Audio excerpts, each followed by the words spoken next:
जानकी जीवन स्मरण. 7 दिवस तुमचे नमस्कार मी घेतले आहेत, पण आज आता मीच तुम्हाला साष्टांग नमस्कार घालतो. तो माझा तुम्ही स्वीकार करा. हे काही भावनेच्या भरात येऊन मी बोलत नाही. त्याचं कारण असं आहे, या उत्सवाचं अगदी सौम्य स्वरूप मी पाहिलेलं आहे, अगदी मर्यादित स्वरूप मी पाहिलेलं आहे. आणि आज हे विशाल स्वरूप पाहून माझं अंतःकरण खरोखरच भरून येत आहे की ज्या पुरुषांनी या काळामध्ये इतका भ्रष्टाचार, इतकी बुद्धी बिघडलेली असताना इतक्या लोकांना भगवंताच्या नामाला लावले, ज्याने बुद्धी शुद्ध होते, त्याचं काय तारीफ करावी सांगू आपल्याला.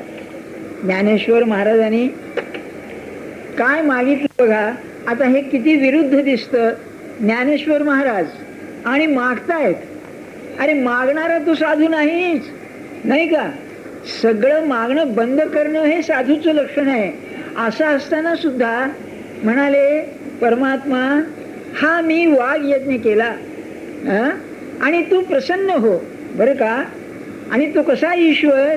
सर्वात्मक ईश्वर, सर्व विश्वाला व्यापून असणारा तो जो ईश्वर, तो हे मला आता तू एवढं दान दे बाबा, एवढा प्रसाद दे, प्रसादान दे. काय म्हणाले? खळाची व्यंकटी सांडो बरं का. नुसतं नाही, हे झालं निगेटिव्ह आहे, नकारात्मक आहे. तया सत्कर्मी रती वाढो. एक एक त्यातलं पद आपण बघा. आज काय आहे? बुद्धी बिघडलेली आहे, दुसरं काय झालेलं आहे? खळाची व्यंकटी सांडो म्हणजे वाकडी बुद्धी. म्हणजे किती लवाडी वाढली आहे धंद्यामध्ये मला सांगा. एकंदर जीवनामध्ये किती लवाडी, म्हणजे बुद्धी भ्रष्टच झालेली आहे. तर म्हणाले माणसाची बुद्धी सरळ कर. मागणं सुद्धा किती दिव्य आहे बघा. असं आहे की जगाच्या वाङ्मयामध्ये हे 2-3 फार प्रसिद्ध हे आहेत. एक आपल्याकडे रामराज्य. रामराज्य आपल्याला ठाऊक आहे. दुसरं असेल म्हणजे आदर्श समाज, तर प्लेटोचं रिपब्लिक, आदर्श राज्य व्यवस्था, आदर्श समाज. तिसरं थॉमस मूर होऊन झाला, त्याचं युटोपिया नावाचा ग्रंथ आहे. आणि ज्ञानेश्वर महाराजांनी जे प्रसादन मागितलेलं आहे, या तिन्हीचा सारांश त्यामध्ये आहे बरं. खराची व्यंकटी सांडो. आणि माणूस तुमची प्रापंचिक अवस्था सुधरेल, तुम्हाला देहाला औषध पाणी करील. काय दवाखाने आहेत, सरकारी बिन सरकारी किती दवाखाने. हॉस्पिटलायझेशन असं झालेलं आहे. किंबहुना तुम्ही आजारी पडलात आणि तुम्हाला दवाखान्यात नेलं नाही, तुम्ही मेलात. लोक म्हणतील काय करावं बा, इलाज बरोबर झाला नाही. इतकं आहे. इथला भ्रष्टाचार सोडून द्या बरं का, तो मुद्दा निराळा आहे, तो सांगायचं कारण नाही. म्हणजे डॉक्टर सगळं क्षमा करा, जे डॉक्टर असतील त्यांनी मला क्षमा करावी बरं का. किंबहुना तुम्ही जर 2 लाख रुपये देऊन मेडिकल कॉलेजमध्ये प्रवेश मिळवलात, 1,68,000, तर पाठ केलाय आपण. आपला काही संबंधच नाही, आपल्याकरता नाहीच आहे ते बरं का. तर पुढे मग ते कसे भरून काढायचे याचा विचार डॉक्टर करतो. काय असेल मला सांगा. नाही, अरे जे इतकं पवित्र धंदा आहे, त्या धंद्याला आलेलं स्वरूप पाहिल्यानंतर काय सांगा. तसंच अन्नदानाचं आहे. हॉटेल्स म्हणजे काय झालेलं आहे, जिथे गरिबांना नाही येईल त्याला अन्नदान करायचं हे आदर्श, तिथे हे पाहिल्यानंतर असं वाटतं की काय आहे बुवा सगळं. तेव्हा माझ्या म्हणण्याचा हेतू काय, याचं मूळ बुद्धी बिघडण्यामध्ये आहे.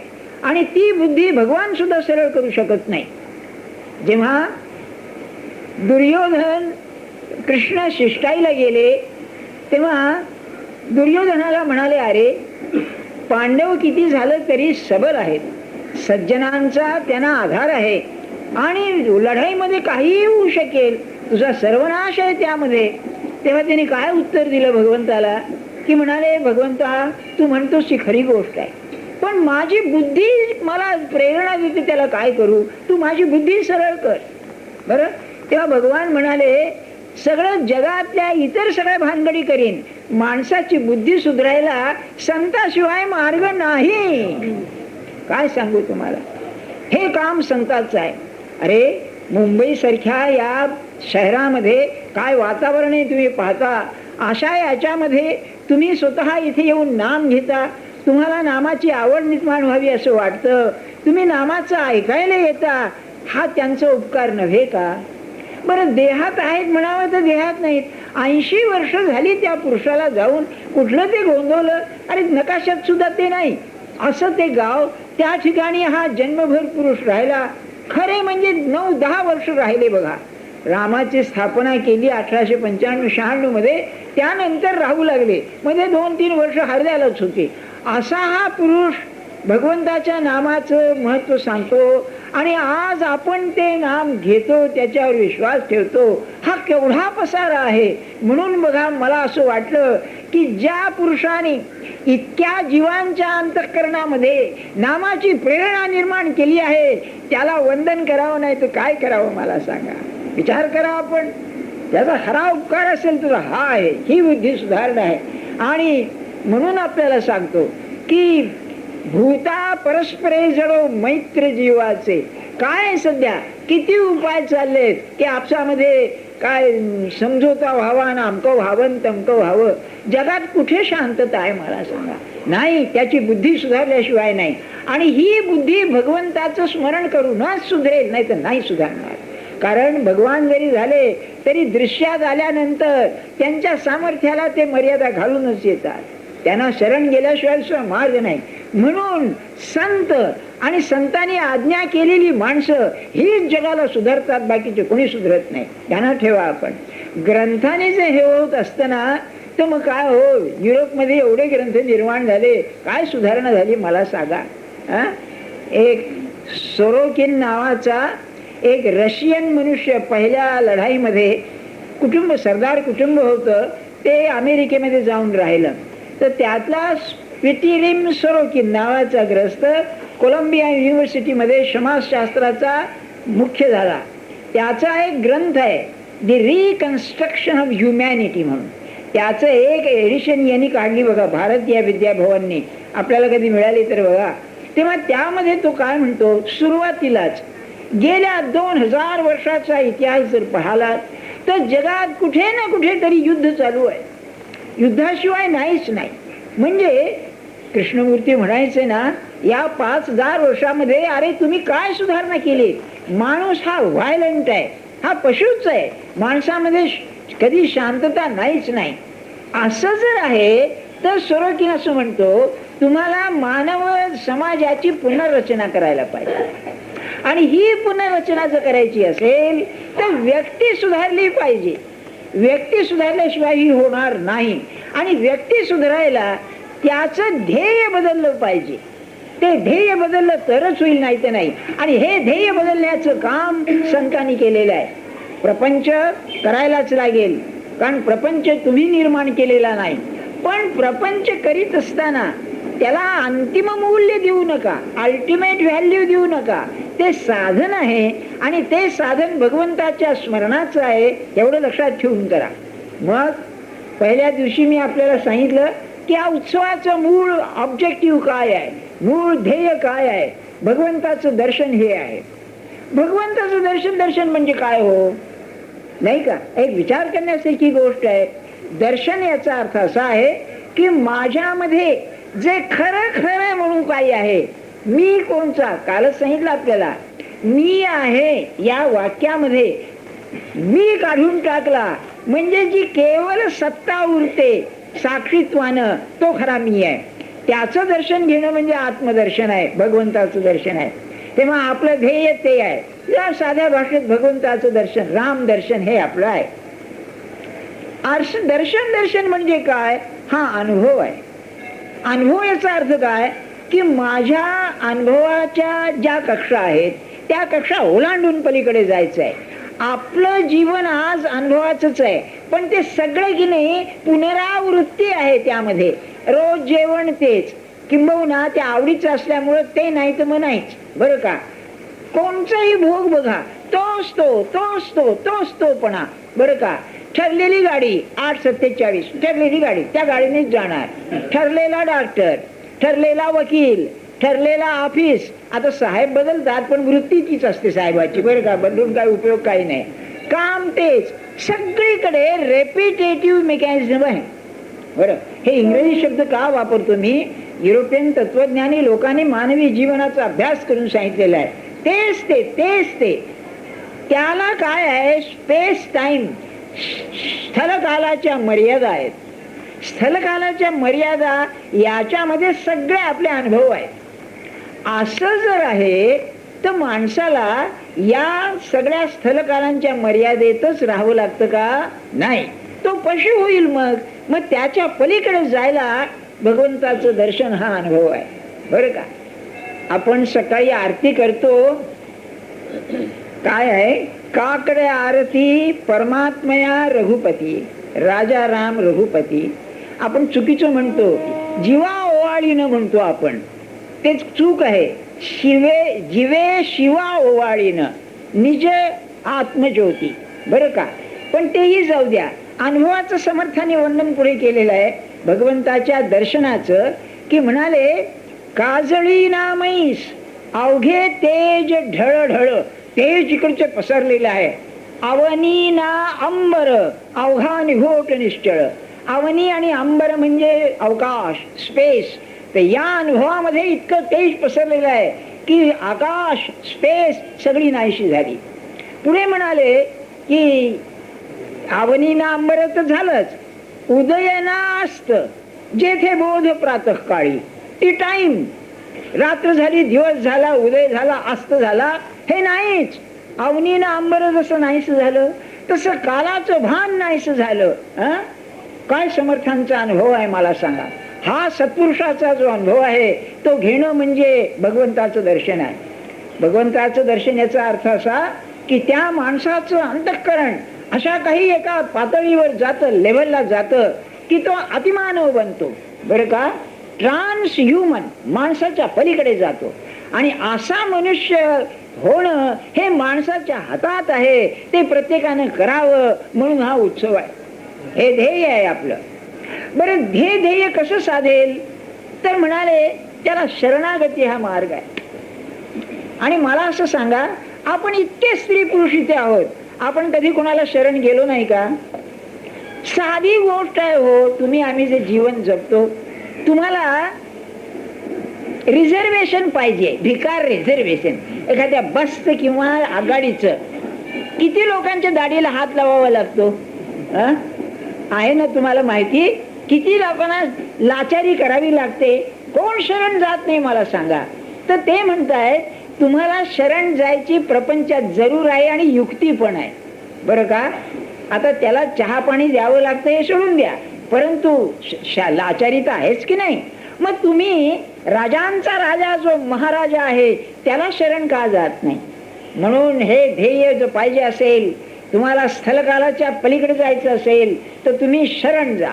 शरणागतीशिवाय मार्ग नाही. भगवान शेवटी फार ऐकण्यासारखी गंमत आहे. 18व्या अध्यायामध्ये सांगितलं सर्व धर्मान परित्यज्य मामेकम शरणं व्रज. तर मी महाराजांना असं म्हटलं, अहो हे जर सांगायचं होतं तर पहिल्यांदा का सांगितलं नाही? असं नाही का प्रश्न? तर ते काय म्हणाले, असं आहे, समजा युधिष्ठिर एवढा शहाणा, एवढा विद्वान, त्याला म्हणाले द्यूत हे वाईट आहे माहिती नव्हतं का? द्यूत जर खेळला नसता तर पुढचं सगळं महाभारत रचलं असतं का? म्हणाले नाही. हे जसं तसं म्हणाले संबंध गीता जर पाहिजे होती तर पहिल्या अध्यायात शरणागती सांगून चाललं नसतं. बरं का, नंतर म्हणाले ही झाली युक्तिवाद नुसता, पण शरणागती येण्याला लागणारी जी मनोवृत्ती आहे की आता सर्व दारं बंद झाली, तुझ्याशिवाय कुणी नाही, हे व्हायला 18 अध्याय गीता सांगावी लागली. तसं तुमचं आमचं आहे. वर्षोनुवर्ष उत्सव करतोय, वर्षोनुवर्ष नामस्मरण चालू आहे, शरणागत भाव यायला पाहिजे, तो येत नाही. म्हणून संतांचा सहवास पाहिजे, तोय त्याच्याकडून श्रवण झालं पाहिजे की अरे नाही शेवटी ते आहे, बाकीचं काही नाही. आता तेच त्याला त्याने उत्तर दिलं ते फार अप्रतिम आहे. एक ग्रस्त यात्रे करू म्हणाले बनारसला आला. तेव्हा तो आला, तो विश्वेश्वराच्या दर्शनासाठी आला.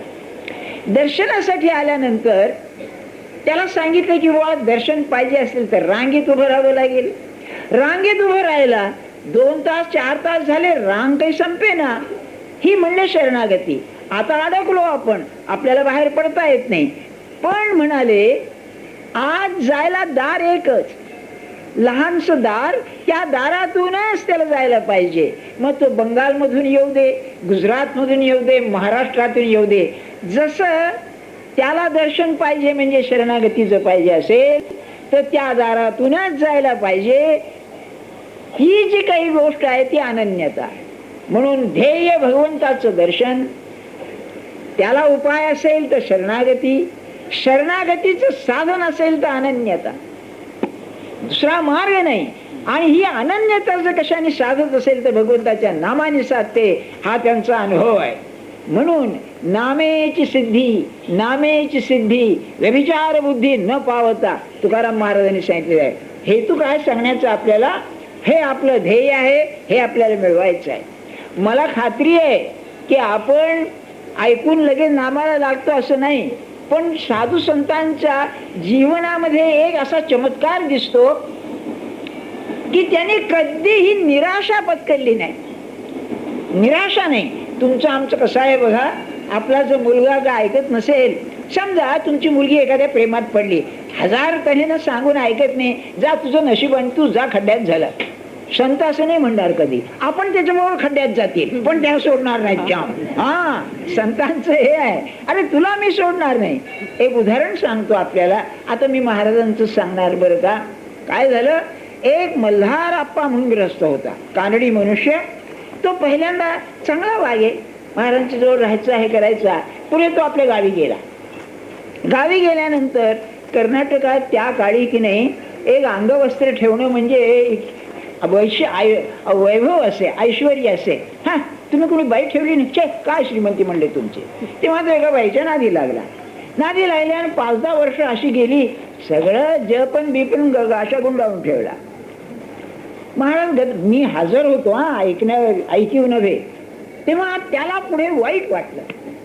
काय झालं, त्या बाईने दुसऱ्याचे काहीतरी संबंध जोडला, हा गेला. स्वाभाविक आहे नाही का, जे आपलं नाही ते दुसरीकडे गेल्यावरती दुःख काय करायचं. हा मूर्ख लेखाचा की तिच्या नादी लागला. तेव्हा सांगायची गमत अशी की गदगला आम्ही ते भीमराव मुंडग्रस्त होते, त्यांच्या घरी बसलो होतो. हा महाराजांच्या दर्शनाला आला. बघा मधला 8-10 वर्षाचा काळ असा गेलेला. दर्शनाला आला, तो बाहेर फाटकाच्या बाहेर बसलेला आणि त्याचा निरोप आला की मला परवानगी आहे का दर्शनाची, म्हणजे मी आज दर्शनाला येऊ का. तेव्हा महाराज म्हणले पहिल्यांदा त्याला बोलवा. तो आला आणि महाराज बसले होते. तो साष्टांग नमस्कार घातला आणि रडायला लागला. काहीतरी कानडीत बोलायला लागला. त्याला मराठीत समजे, चांगलं समजे. तेव्हा महाराज त्याला म्हणाले तू गप्प बैस, आधी माझं म्हणणं ऐकून घे. आणि काय म्हणाले, तुला एक सांगतो, तुला सगळ्या जगाने जरी सोडला तरी मी सोडणार नाही, हे तू ध्यानात ठेव. काय असेल मला सांगा, संतांची कृपा. किंबहुना मी तुम्हाला असं सांगेन की जर त्याने आपल्या दोषाकडे पाहून वागायचं ठरवलं तर तुमच्या आमच्यापैकी किती राहतील त्याच्या जवळची कल्पना करा. कसला आपण विचार करतो काय. मला ते समर्थांचं हे फार अभंग आवडतो. आम्ही अपराधी आम्हा नाही दृढ बुद्धी. अरे काय करू, माझी बुद्धी ऐकत नाही ना. ही बुद्धी अशी आहे. म्हणून शरण जायला की नाही पहिल्यांदा आपल्या दोषाची जाणीव व्हायला पाहिजे. आणि ती दोषाची जाणीव व्हायला लागली की मग एक लाचारी येते. असं वाटतं की परमात्मा तुझ्याजवळ मी येऊ कसा. हे कुत्रे असताना त्याला लूत भरते बघा. ते लूत भरलेलं शरीर घेऊन मी येऊ कसा, मन घेऊन तुझ्यापाशी येऊ कसा. पण तो आईपेक्षा उदार इतका मोठा असतो की म्हणतो नाही, अरे मीच तुला जवळ करीन आणि तुला सुधरेन. हे तो सांगतो. तेव्हा सांगण्याचा हेतू काय, आपल्याला भगवंताच्या नामाचं महत्व असेल तर पापातला पापी जो आहे त्याला त्यांनी पुण्यवान बनवणं हे त्यांचं खरं काम आहे. बरं, नामस्मरे निरंतर ते जाणावे पुण्य शरीर. समर्थांनी चार्टर दिलाय आपल्याला, गॅरंटी दिली आहे. महादोषांचे गिरीवर रामनामे नासते. कोण आहे असा. बरं, तुलसीदासाचा एक दोहा आहे. लहानपणी आई वारली, वडील वारले, आणि हे पोरकीने अनाथ आपलं बनारस मध्ये भीक मागत फिरायचं, लोकांच्या दारोदार जाऊन भाकरीचे तुकडे मागायचे. पुढे त्यांना गुरु भेटले नरहरिदास म्हणून, आणि त्याला नामाची दीक्षा दिली, आणि इतकं नामस्मरण केलं की त्यांचं तुलसी हे नाव जाऊन त्यांना राम बोला असं म्हणायला लागले, सारखं राम बोलतो म्हणून. तेव्हा पुढे ऐश्वर्य असं आलं की अकबराने निरोप पाठवला, मला भेटायला यायचंय तुला म्हणून. यांनी सांगितलं येऊ नकोस म्हणून. त्यांचा शिष्य होता मानसिंग, राजा मानसिंग, तो अकबराचा सरदार बिरबल आणि मानसिंग. तेव्हा सांगितलं की नको, मला तुला भेटायचं नाहीये. सांगण्याचा हेतू काय, तर राजे लोक पाया पडू लागले. तेव्हा ते म्हणाले, घर घर मांगई टूक, घरोघर तुकडा मागत, घर घर मांगई टूक, तुने भूपती पूजई पाय. ती अवस्था अशी, आणि आज भूपती राजे लोक माझ्या पायाशी आहेत. का रे म्हणाले, तब तो राम बिनू अब तो राम सहाय. काय अनुभव आहे बघा. अरे त्यावेळेला भगवंताचं सान्निध्य नव्हतं, आज भगवंताचं सान्निध्य ते काय अवश्य. कसं तेज आहे बघा. हे नामाचं सामर्थ्य आहे. हे आपण बघा, ज्ञानेश्वर महाराजांचं जे मी अभंग काढले हरिपाठामध्ये, त्यात त्यांनी हेच सांगितलंय, हे सगुण आणि निर्गुण आणि त्रिगुण आणि त्रिगुणातून पार पडलेले. अरे या भानगडीत पडता कशाला, साधा हरिपाठ करा, तो चिकाटीने करा, ते मिळाल्याशिवाय राहणार नाही. त्यांचं एकच वाक्य सांगून ठेवतो अभंगातलं. बरं, ज्ञानदेवा रामकृष्ण चिंतनी उन्मनी साधली. रामकृष्ण या नावाने मी जप केला आणि उन्मनी अवस्था मला आली. काय असेल मला सांगा, म्हणून ते सांगतायत ते आपण करा. बरं, आता आपण घरोघर जाल, एवढं महाराजांचं ऐकून जा. मी महाराजांचा लाऊड स्पीकर आहे, माझं यात स्वतःचं काही नाही. मला ते पटलेलं आहे की नाही, बरोबर आहे, हे यांचं सांगणं योग्य आहे. इतकंच नव्हे, हजारो संतांनी त्याला पाठिंबा दिलेला आहे. मग काय त्याला सांगायला घ्यायचं कारण काय आहे. आमच्या अंगी नसेल, पण आमचा बाप म्हणतो ते खरोखरच आहे. या शंकाने किती माणसं तयार करून गेले, ते याची काय सीमा आहे मला सांगा. काय सांगायचं, किती अज्ञात असे किती लोक असतील की जे नाम घेऊन तरुण गेले. किंबहुना एक मोठे डॉक्टर मला माहिती आहे, त्यांना म्हणलं, वा तुमचं ऑपरेशन कधी फेल झालं का. कसं फेल होणार म्हणाले. म्हणलं का, तर म्हणाले, ज्या ऑपरेशन टेबलावर तो असल्यानंतर त्यांचा तो पांढरा झगा बिगा घालून येतात, ते खिशात त्यांच्या हात असायचा, ते खिशात एक लहान माळ होती. तर म्हणले मी जप करायचा आणि महाराजांची प्रार्थना करायचा की बाबा याचं कमी जास्त होऊ देऊ नका. तर ते काय म्हणाले की तो बरा व्हायचा नसला तर मराय करता दुसऱ्या डॉक्टरकडे जातो, माझ्या टेबलावर काही मरत नाही. चला काय बघा, नाही किती रक्षण करायचं. मी काय म्हणतो तुम्हाला, आपण व्यवहारी माणसं आहोत नाही का. आपल्याला प्रपंच पाहिजे, उगीच की नाही भलत्या कल्पना करू नये. वैराग्यान फिरागे आपल्या म्हणजे चांगलंच आहे, भाषा आहे नुसती, बरं का. आपण साधी माणसं आहोत, महाराजांची प्रार्थना करावी. समजा तुमच्या ऑफिसमध्ये त्रास देणारा आहे साहेब, महाराजांची प्रार्थना करावी की महाराज मी काम बरोबर करीन, पण सरळ करा तुम्ही, बरं का. आता ही प्रार्थना बरी नाही, कारण दुर्योधनाची बुद्धी जर त्यांनी सुधारली नाही तर साहेबांची शुद्धी गेली. माणूस बनवायची बदली करा लेखाची नाही का. आता गंमत अशी आहे, समजा एखादीचा नवरा असला, चक्रम असला, आणि बायको जो हट्टी असली, हट्टी शब्द पुरे आहे बाईला,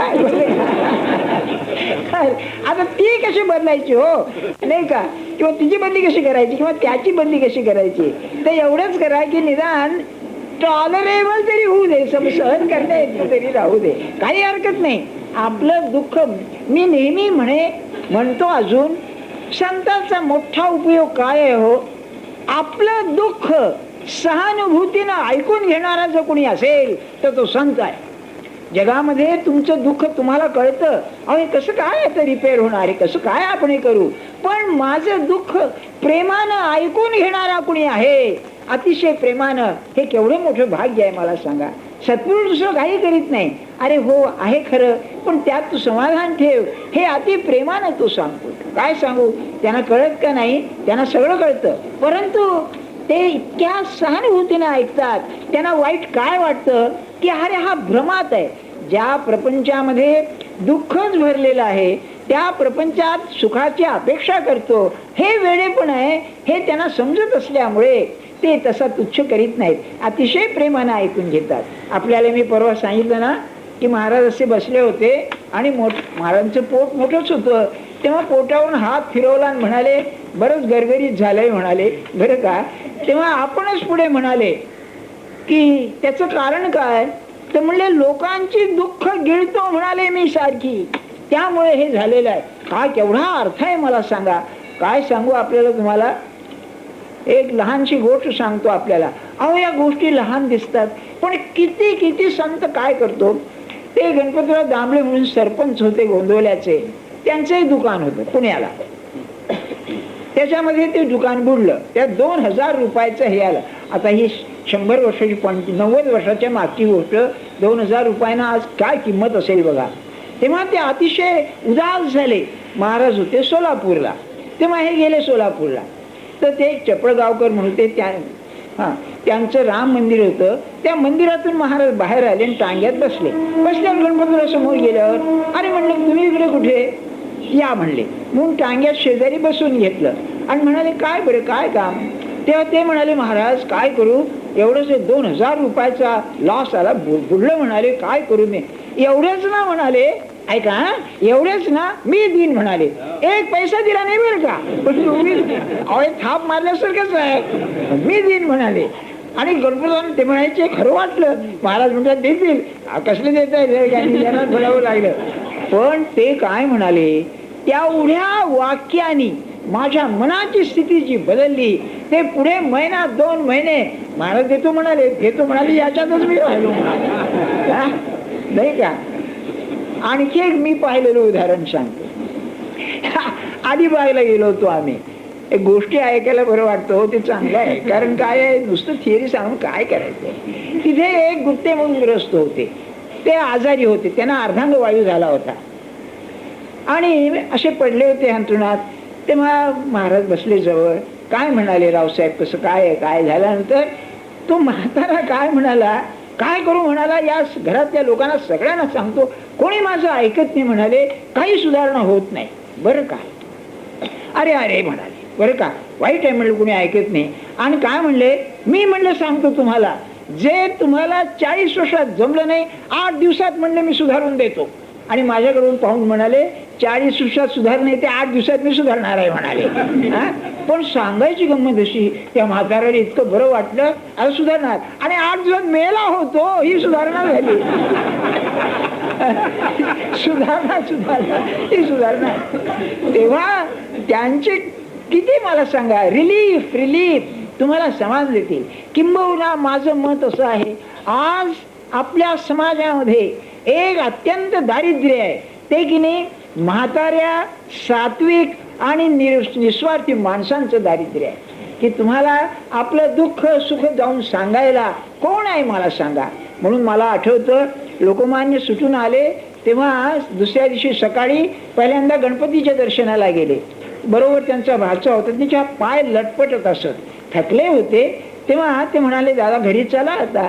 तेव्हा ते काय म्हणाले, अरे नाही, अण्णासाहेबांचं दर्शन घेऊन त्यांच्या पायावर डोकं ठेवतो म्हणाले. तर हे काय म्हणाले, तुम्ही थकलात चला. तर ते काय म्हणले, अरे असं काय म्हणतोस, मला अरे तुरे म्हणणारा हा एकच पुरुष जिवंत आहे, माझ्याविषयी प्रेम आहे, मला त्याच्याकडे गेलं पाहिजे असं आपल्याला वाटलं पाहिजे. ते दारिद्र्य आहे बघा. की ज्या माणसाकडे वकील असो, डॉक्टर असो, प्रोफेसर असो, त्याला पाहिल्यावर असं वाटे की याला आपलं दुःख सांगावं, त्याच्यामध्ये जे मनाला शांतता येईल, स्वस्थता येईल, ते दारिद्र्य आज आहे बघा. आणि ते नाहीसं करण्याकरता भगवंताच्या नामात राहणं हाच मार्ग आहे. नाही ना असं नाही भगवंताची इच्छा, पण ज्याच्याजवळ बसून 2 गोष्टी बोललं तर आपल्या दुःखाचा थोडा तरी परिहार होईल, ही भावना जर असेल ना, तर समाजात किती हे आहे बघा. सांगण्याचा हेतू काय आपल्याला, तेव्हा हा 8 दिवस उत्सव झाला ना, आपण महाराजांची प्रार्थना करून जा. हे आपल्या शक्तीच्या बाहेरचं काम आहे. जिथे दृश्यातून अदृश्याकडे जायचं आहे, स्थूलातून सूक्ष्माकडे जायचं आहे, देहातून आत्म्याकडे जायचंय, तिथे माझ्या शक्तीनं मी जाईन असं आज आपल्या अंगी सामर्थ्य राहिलेलं नाही. आपलं मन इतकं बाहेर गुंतलेलं आहे, किती अपमान सोसतो आपण पैशा करता, याच्या करता.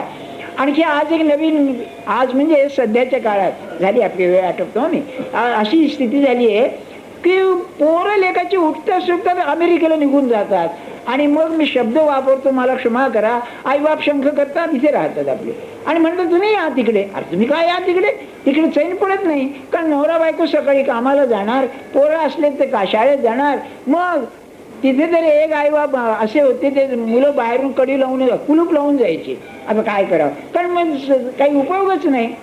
अशा याच्यामध्ये एक उदाहरण सांगतो, तेवढं ध्यानात ठेवा, काळ कसा आलेला आहे. माझे मित्र, माझे सहकारीच होते, ते पुशी रेगे म्हणून आपण नाव ऐकलं असेल, ते साहित्य संमेलनाचे अध्यक्ष होते. ते एकदा मला भेटले चर्चगेटवर, आणि हा माझे क्लासमेटच होते. ते हात धरून रडायला लागले. मी म्हणाले अरे काय झालं म्हणलं बाबा. ते म्हणले मी एकाकी झालेलो आहे, लोनलीनेस.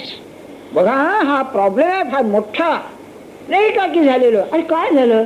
ते म्हणले मुलगी दिल्लीमध्ये आहे, ती आपल्या घरी आहे. मुलगा आहे तो अमेरिकेला आहे, आणि बायको मेली. एवढं ते एल्फिस्टन कॉलेजचं घर, मोठं प्रिन्सिपल होते. एकटा भूतासारखा मी असतो म्हणाले. म्हणलं तुमचं काव्यन बिव्यन काय काही उपयोगाला येत नाही म्हणाले. बघा जगातलं काहीही, पैसा नाही, कीर्ती नाही, काही नाही, काही नाही, बरं का. तेव्हा अरेच्या म्हणलं मग. तर पुढे काय झालं, त्यांना कावीळ झाली म्हणून बॉम्बे हॉस्पिटलमध्ये ठेवले. तेव्हा त्यांचा एकदा फोन आला की बुवा काहीच करा, मला भेटाय एकदा. ते आम्ही कॉलेजमधून येताना गेलो त्यांच्याकडे. अहो रडले होते. त्यांची बहीण होती विधवा, ती जवळ होती, पण रडले बघा, अगदी डोळ्याला पाणी आलं. पुढे 4 दिवसांनी काय झालं, डॉक्टरने सांगितलं सिरियस आहे जरा. तेव्हा त्यांचा मुलगा अमेरिकेला होता, तर त्याला त्यांनी टेलिफोन केला. टेलिफोनवर त्यांनी काय विचारलं की मी येणं अगदी जरूरच आहे का, असं त्यांनी विचारलं. हा, आणि आश्चर्याची गोष्ट अशी, त्यांना ते लागलो फार, आणि 3-4 दिवसांनी ते वारले. आणि मग आला दुसऱ्या दिवशी जाळायला त्यांना. तेवढं का काय असेल मला सांगा. ही परिस्थिती आहे, तक्रार करण्यात अर्थ नाही. समाजाचं ही अशीच चाललेली आहे, गती आहे. अशा याच्यामध्ये आपलं जर कोणी असेल तर महाराज आपले आहेत, आपले गुरु आपले आहेत. मी महाराज म्हणत असताना तुमचे जे कोणी गुरु असतील ते, पण ती खरी ही पाहिजे. माझं सुखदुःख ऐकणारे, माझं सुखदुःख हरण नाही केलं तरी त्यामध्ये मला विश्रांती देणारे कुणी असेल तर आपण आहात. आणि तुम्हाला जे आवडतं ते भगवंताचं स्मरण मी करीन. तर हे 7 दिवस झाले ना, माझं मत असं आहे, या 7 दिवसात निर्माण झालेलं वातावरण 1 वर्षभर टिकवावं. असं जर करीत गेलं तर मग त्या माणसं तयार होत जातील. आणि तेवढं आपण माझं ऐका, हे अगदी मी मनापासून सांगतो. जानकी जीवन स्मरण.